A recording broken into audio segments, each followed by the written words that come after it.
자, 오늘 본문에 대한 말씀을 아마 여러분들이 수도 없이 많이 들으신 이야기일 겁니다. 유명한 오병이어 기적에 대한 말씀이죠. 그런데 이 본문의 진정한 핵심은 사실은 기적이 아닙니다. 예수님께서 이 오병이어의 기적을 행하실 때 분명히 주님은 기적을 행하시려는 계획을 가지셨습니다.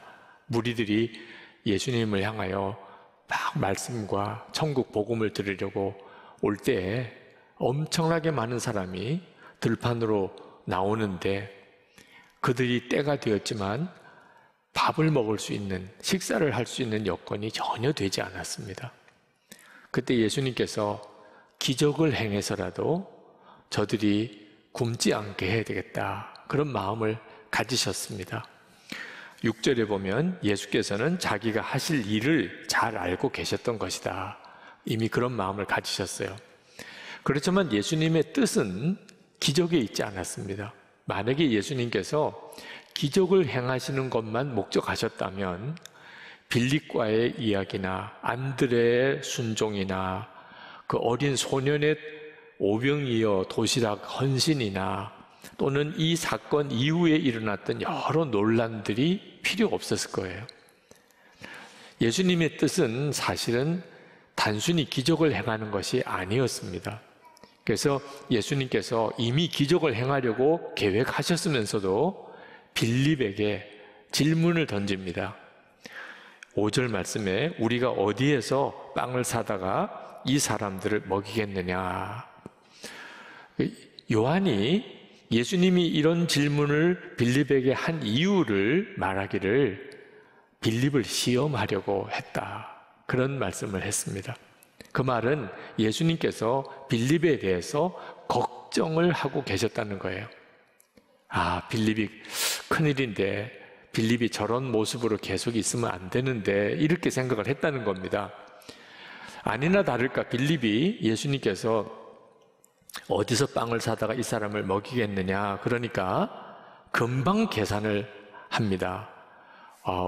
남자들만 5,000명이 넘는 이 엄청난 무리를 어떻게 빵을 사다가 줄까? 계산이 탁 나와서 200데나리온 있어야 됩니다. 대단한 능력이죠. 여러분 뭐 한 50명, 100명만 넘어가도 그 사람 어떻게 해서 식비를 어느 정도 해야 이 사람 먹이나 계산이 어려우실 거예요. 무려 5,000명이 넘는, 남자들만 5,000명이 넘는, 10,000명도 넘을 수 있는 그 무리들을 어떻게 한꺼번에 그 계산이 됩니까? 근데 예수님은 그렇게 대답하는 빌립을 보고 마음이 굉장히 무거우셨어요. 역시 빌립은 어쩔 수가 없구나, 이런 생각을 하신 거예요. 빌립의 대답에 뭐가 문제가 있죠? 빌립이 똑똑했고 계산도 잘했지만 예수님께서 뭘 하시려고 하시나 하는 것에 대해서는 아무 관심이 없었습니다. 또요, 기적을 행하실 수 있는 예수님이 계시다는 존재에 대해서도 빌립은 아무 생각이 없었어요. 그냥 자기가 할 수 있는 거, 자기가 가지고 있는 거, 자기 능력만, 오로지 그것만 생각하고 고집했던 사람이 빌립이었어요. 아무것도 할 수 없다는 겁니다. 그냥 돌려보내세요. 가서 밥 먹고 오도록 하세요. 이렇게 생각했던 거죠. 자, 그런데 그때 안드레가 어린 아이가 가지고 온 도시락을 가지고 옵니다. 보리떡 5개와 물고기 2마리가 있었어요. 안드레도 사실 그것 가지고서 5,000명을 먹일 수 있을 거라고는 생각 안 했습니다. 9절에 보니까 그러나 이렇게 많은 사람에게 그것이 무슨 소용이 있겠습니까? 안드레도 사실 소용없는 일이라고 생각했어요. 그렇지만 안드레가 빌립하고 달랐던 것은 빌립은 계산이 안 되니까 아예 안 했습니다. 근데 안드레는 도대체 계산이 안 되는 일이지만 예수님께서 이 무리들을 먹이려고 하신다는 것은 알았어요. 그러니까 이게 믿어지지도 않고 이해도 안 되지만 그래도 할 수 있는 한 최선은 다했습니다. 어디 음식은 없는지 찾아보니까 어린아이가 보리떡 5개, 물고기 2마리, 아주 초라한 도시락을 가지고 왔어요.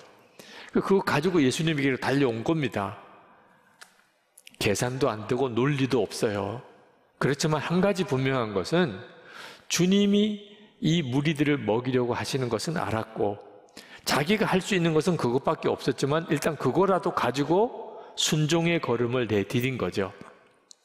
예수님은 그런 안드레의 순종을 통하여 5천 명의 무리를 먹이고 그리고 12광주리를 남깁니다. 그 엄청난 일을 하신 거죠. 제가 처음 이 오병이어의 역사를 경험해 봤던 것이 제가 부산의 담임 목사로 34살 때 담임 목사로 부산 부임에 갔을 때입니다. 전임 목사님이 어렵게 예배당을 건축을 하시다가 완공은 되셨는데 갑자기 돌아가셔서 이제 후임자로 제가 가게 됐는데 교회는 건축비 부채가 꽤 있었습니다. 근데 교회 상황이 건축헌금을 하자고 말할 상황이 아니더라고요. 저도 그 건축헌금에 대해서 지금 이렇게 교우들에게 같이 의논할 만한 분위기가 아니라고 느끼고 있었는데 기도 많이 하시는 권사님, 여자 권사님 한 분이 찾아오셨어요. 그리고는 봉투를 하나 내미시는데 그동안에 자녀들이 이렇게 저렇게 용돈으로 주었던 것들을 안 쓰시고 다 모아두신 것을 그냥 다 가지고 오신 겁니다. 목사님 새로 오셨는데 교회에 부채가 많은 것은 덕스럽지도 못하고 목사님 목회에도 짐이 될 것 같습니다. 목사님 건축헌금 하십시다. 그 권사님이 하신 헌금으로는 감당이 안 될 만한 액수지만 꼭 주님의 음성을 듣는 것 같아요. 건축헌금을 하라 그렇게 말씀하시는 것 같았습니다. 그래서 권사님 알겠습니다. 제가 기도하고 결정하겠습니다. 그리고 장로님들과 논의를 했습니다. 그리고 저부터 우선 헌금을 해야 되겠기 때문에 1년 동안의 저희 생활비를 다 건축헌금으로 작정을 하고 우리가 할 수 있는 데까지라도 해봅시다. 그리고 헌금 작정을 했는데 하나님께서 그 건축비를 해결하셨어요. 그러니까 그 권사님의 그 헌금이 정말 오병이어의 헌금이 된 겁니다. 여러분, 우리가 예수님을 진짜 믿는다면 주님께서 하시려고 하는 것이 무엇인지를 확인해 보기도 전에 우리 계산과 생각으로 안 된다, 못한다 하는 말을 섣불리 하는 것. 여러분, 예수 믿는 우리가 하는 말은 예수님의 권위와도 연결되어 있어요. 우리가 안 된다, 못한다 하는 말은 예수님도 못하신다는 뜻이 됩니다. 그러니까 이건 얼마나 참 심각한 일이에요. 그러니 우리가 하나님 앞에 말 한마디라도 주님을 바라보고 주님의 뜻이 무엇인지 묻고 주님도 못하실까? 그 점에 대해서 확인한 다음에 말도 해야 하는 겁니다. 주님의 생각은 우리와 너무너무 다르시더라고요.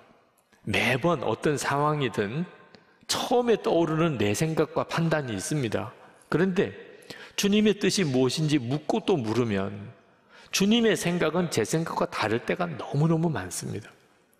이번 이 오병이의 기적에도 그 보리떡 5개 물고기 2마리로 5천 명이 넘는 무리들을 다 먹인 엄청난 기적이 일어났는데 그 떡 부스러기를 버리지 말고 다 모으라는 거예요.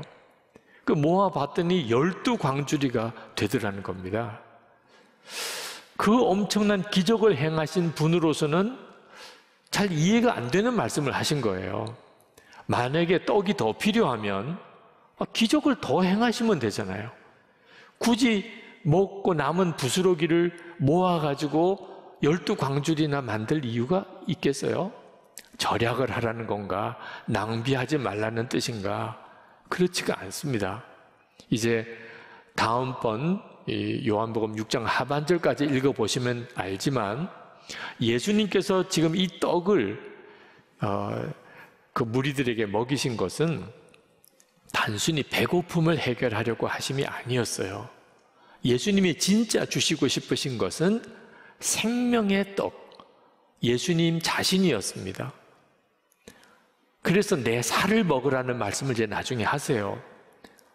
그러니까 예수님께서는 떡을 떼어 주시면서 주님의 마음은 이것이 내 몸이다 라고 하는, 그러니까 그 부스러기 하나라도 버리지 말라는 거예요. 그게 주님의 몸이라고 주님은 여기셨으니까. 그래서 12광주를 모은 거예요. 그러니 우리가 그것을 어떻게 다 이해할 수 있겠어요? 우리가 항상 주님께 집중하고 주님께 관심을 기울이고 살아야 비로소 주님이 무엇을 원하시는지를 우리가 알게 됩니다. 오병이의 기적이 일어나고 사실은 예수님에게는 굉장한 어려운 일이 생깁니다. 그 엄청나고 좋은 일을 하셨는데도. 왜냐하면 사람들이 예수님을 왕으로 모시고 계속 그 예수님으로부터 빵을 먹겠다고 예수님을 쫓아다녔기 때문이에요.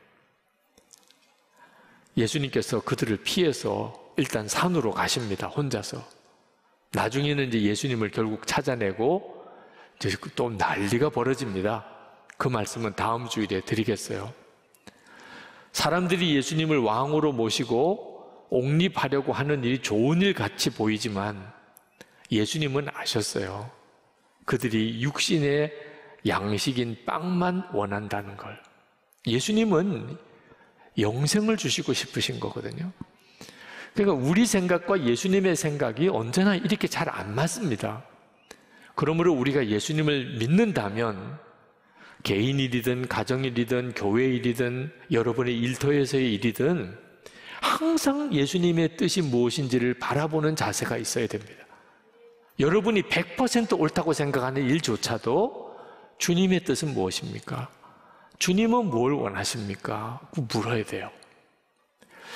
우리가 주님을 정말 믿고 바라보게 되면 우리 자신이 부족하고 연약한 것은 문제가 안 된다는 걸 알게 됩니다. 빌립은 자기가 가진 것이 없으니까 이 5,000명의 무리를 먹일 길이 없다, 이렇게 그냥 결론 내려버렸어요. 그런데 우리가 진짜 예수님을 믿게 되면 내가 부족하고 내가 가진 거 없고 내가 모질하고 문제가 되지 않아요. 오히려 그게 더 우리에게 유익해요. 예수님을 더 의지할 수 있게 되니까. 그게 더 유익하다고. 사도 바울이 그 사실을 깨닫고 자기의 약함을 인하여 오히려 기뻐하고 자랑한다고 했어요. 고린도후서 12장 10절입니다. 그러므로 내가 그리스도를 위하여 약한 것들과 능욕과 궁핍과 박해와 곤고를 기뻐하노니 이는 내가 약한 그때 강함이니라. 예수님을 진짜 믿게 되면 내가 약한 게, 부족한 게, 못난 게 더 기뻐요. 왜? 그때 내가 더 강해지니까. 주님의 역사가 더 나타나게 되니까. 그래서 하나님이 하나님의 택한 제자를 부르실 때 미련한 자를 택하여 지혜로운 자를 부끄럽게 하려 하시고, 약한 자를 택하여 강한 자를 부끄럽게 하려 하시고, 천한 거, 없는 거, 멸시받는 거, 그런 사람을 일부러 택하신다는 거예요. 여러분이 그 사실에 대한 정말 눈이 뜨이게 되기를 바랍니다. 그러면 지금 여러분의 환경과 여건, 여러분 자신의 부족함에 대해서 여러분이 정말 노임을 받게 돼요. 여러분, 보리떡 5개, 물고기 2마리가 누구 거였어요? 어린아이 것이었습니다. 여러분, 어른 데리고 일하고 싶어요? 어린아이 데리고 일하고 싶어요? 아무래도 어른이 일 더 잘하겠죠. 그런데 예수님은 이 5,000명이 넘는 무리를 먹이실 때 어린아이를 데리고 일하셨어요. 지금도 마찬가지입니다. 우리 생각과 계산대로 우리 주님도 보시는 거 아니에요. 우리 주님이 보시는 기준은 하나입니다. 진짜 주님의 마음을 품고, 그리고 오직 자기가 할 수 있는 한 순종의 한 걸음을 내디디는 그 사람, 그 다음부터는 주님이 역사하세요. 그런데 사람의 계산, 판단만 고집하고 된다 안 된다는 말을 섣불리 하는 사람은 아무리 그 사람이 똑똑하고 능력이 많아도 주님은 그를 통해서 역사하지 않으세요.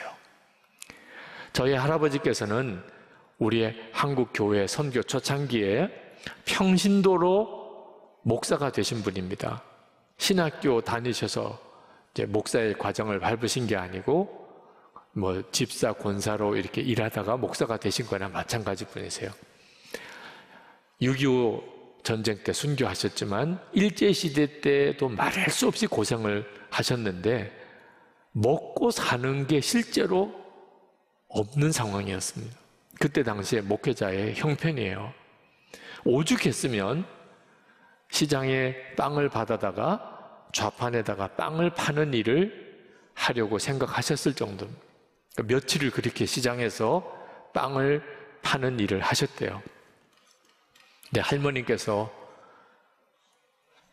여보 우리 돌아갑시다 그렇게 말씀하신 바람에 저희 할아버님이 두 번도 생각 안 하고 마치 기다리셨다는 듯이 그냥 그 좌판을 정리하고 다시 교회로 돌아오셨어요. 굶으면 굶고 죽으면 죽는다. 주의 부르심의 길을 끝까지 가자. 그렇게 결단하신 거죠. 저에게는 참 감사한 일이에요. 그러니까 아마 지금 제가 여기 있는지도 모르죠. 저희 할아버님에게 굶겠다고 하는 결단, 그게 바로 할아버님이 드릴 수 있는 오병이어였어요. 그리고 하나님이 그 다음에 하나님의 일을 하신 거죠. 여러분 지금 눈앞이 캄캄하신 분이 있으실 겁니다. 이거 도대체 어떻게 살아야지? 이거 어떻게 해결해야지? 근데 여러분에게 요구되는 것은요, 빌립처럼 계산하고 판단하고 좌절하는 게 아니고 안드레처럼 주님의 뜻은 뭔가? 주님은 뭘 기뻐하시나? 그리고 그저 한 걸음 할 수 있는 만큼만 순종하는 것. 그게 전부예요. 그 다음에는 오병이의 기적을 경험하게 되는 겁니다. 제가 안산에서 목회할 때 반울공단의 어느 공장에 제가 매월 한번 기업 예배를 드리러 갔었는데 서울에 있는 어느 큰 교회 집사님이시 분이 사장이세요. 근데 당신 교회는 너무 거리가 멀고 가까이 있는 안산에서 예배를 좀 드려달라고 요청을 해서 갔습니다. 근데 그 회사가 부도 위기에 몰리고 법정 관리로 들어가 버리는 일이 생겼습니다. 근데 그 어려움이 해결해 달라고 오래 기도를 했는데 해결이 안 되더라고요. 근데 한 번은 예배 드리러 갔더니 그 집사님이 자기를 잠깐 먼저 좀 만나시자고, 그래서 사장실에 가서 차를 마시는데 눈물을 글썽이면서 그런 말씀을 하시더라고요. 목사님, 제가 우리 회사 때문에 오래 기도하는데 응답이 안 되는 것이 무슨 까닭일까 생각을 했다는 겁니다. 깨달아졌대요. 자기가 그동안에 기도한 것은 다 내 회사 문제 해결해 달라는 기도만 했다는 겁니다. 하나님의 뜻이 뭘까? 하나님이 뭘 원하실까? 그 생각은 한 번도 안 했다는 겁니다. 그래서 하나님이 뭘 원하시나 생각해 보니까 이 회사의 주인이 누가 되느냐 하는 것보다 더 중요한 것이 이 예배를, 직장 예배를 계속 드릴 수 있냐 아니냐, 그게 중요한 거더라. 그래서 혹시 다른 사람에게 이 회사가 넘어가더라도 이 직장 예배만큼은 계속 드릴 수 있었으면 좋겠습니다. 그게 지금 제 마음의 소원입니다. 그리고 목사님도 그렇게 기도해 주세요. 그러는 거예요. 잘하셨다고 그랬습니다. 정말 주님이 기뻐하시는 마음이라고 생각이 들었습니다. 그 다음부터는 예배를 드리러 갈 때마다 그 사장이신 집사를 만나는데 믿음이 정말 달라지시는 거예요. 느낌이 있잖아요. 어떤 사람을 만났는데 그 사람의 믿음이 이렇게 느껴지잖아요. 그리고 정말 얼마 안 가서 회사가 정상화가 됐어요. 기도가 하나 바뀌는 것도요, 오병이어의 헌신이더라. 기도 하나, 나 위에 기도하던 걸 주님이 기뻐하는 일을 이루소서, 이렇게 기도가 바뀌는 거 하나도요, 오병이어의 기도이더라고요. 여러분, 예수님께서 오병이어의 기적을 제자들에게 경험하게 하신 것은 그 먹지 못해서 굶주리는 무리들을 먹이시고 싶은 뜻도 있으세요.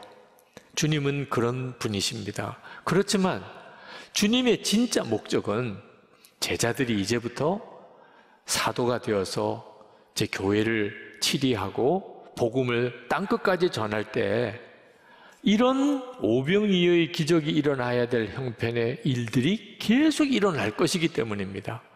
가진 건 없는데 먹여야 될 사람은 많은 이런 상황이 계속 일어날 거라는 거예요. 그때 예수님은 제자들에게 잊을 수 없는 교훈을 주시고 싶으신 거예요.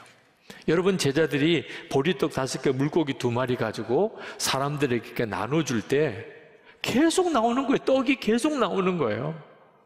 5개 나올 때까지는 몰랐는데 6개 나올 때부터는 여러분 어떤 느낌이겠어요? 도대체 어떤 느낌이겠어요? 여러분, 떡을 떼면 뗄수록 계속 나오는 거예요. 제자들이 그 느낌을 어떻게 잊어버릴 수 있겠습니까? 그들이 나중에 이제 예수님 부활 승천하시고 난 다음에 교회의 사도가 되어서 교회를 치리할 때 정말 난감한 상황이 딱 부딪혀 왔을 때 그때 이 오병이어의 기적이 일어날 때 그때 일을 기억하면 주님 기뻐하는 길로 가자. 주님 원하시는 길로 지금 할 수 있는 것은 그저 한 걸음 순종밖에 안 되지만 해보자. 그렇게 할 수 있었던 믿음이 이때 생긴 거죠. 여러분들도 주님을 바라보고 한 걸음 순종의 걸음을 나가는 이 경험이 여러분에게 너무너무 중요해요. 여러분, 출애굽한 이스라엘 백성이 가나안 땅에 들어갈 때 가나안 백성들이요 훨씬 강했습니다. 성도 있고 무기도 있고 군사도 훈련되고 이스라엘 백성들은 오합지졸인 거나 마찬가지고 사실 난민이죠. 난민. 40년 동안이나 광야에서 뒹굴었던 거의 정말 거린과도 같은 그런 행색이었을 거예요. 그런데 가나안 거민들이 무서웠다는 거예요. 이 이스라엘 백성들이. 도대체 뭐가 무서웠을까요? 이스라엘 백성들이 가나안 땅, 광야에서 아침에 만나가 내리는 걸 먹고 구름 기둥, 불 기둥으로 하나님의 인도를 받으며 하루 종일 하나님을 바라보며 40년을 살았어요.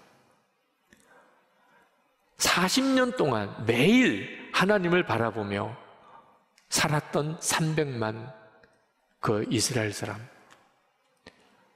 그 영적인 카리스마가 대단했던 거죠. 그게 가나안 백성들을 그냥 오그라들게 만든 거예요. 제가 목회하면서 보니까 실제로 하나님만 진짜 바라보고 사는 사람에게는 영적인 카리스마가 있어요. 다른 사람이 뭔가 범접하기 힘든 기도의 힘이 있어요. 신앙의 힘은요, 돈의 힘하고 비교가 안 돼요.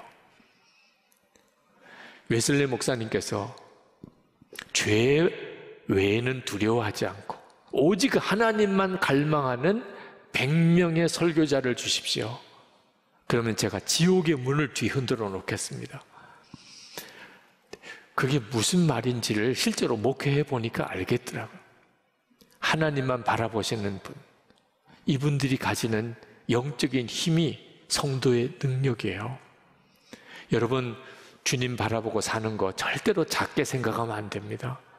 항상 주님을 주목하고 주님의 뜻을 구하고 주님이 원하시는 대로 내가 할 수 있는 한 걸음 순종한다. 여러분이 그렇게 계속 살아보세요. 여러분의 삶 속에 오병이어의 간증이 계속 일어납니다. 이 사람이 지금 우리에게 필요해요. 그리고 여러분이 그렇게 되기를 원합니다. 여러분 환경이 어렵다는 거, 여러분 자신이 부족하다는 거 여기에 매이지 말고 저는 오직 주님만 바라보고 그렇게 살아보겠습니다. 제가 불평 원망하지 않고 계산하지 않고 내가 할 수 있는 것 주님께 드리고 그리고 주님의 말씀에 순종하겠습니다. 지금 여러분에게 필요한 그 결단이에요.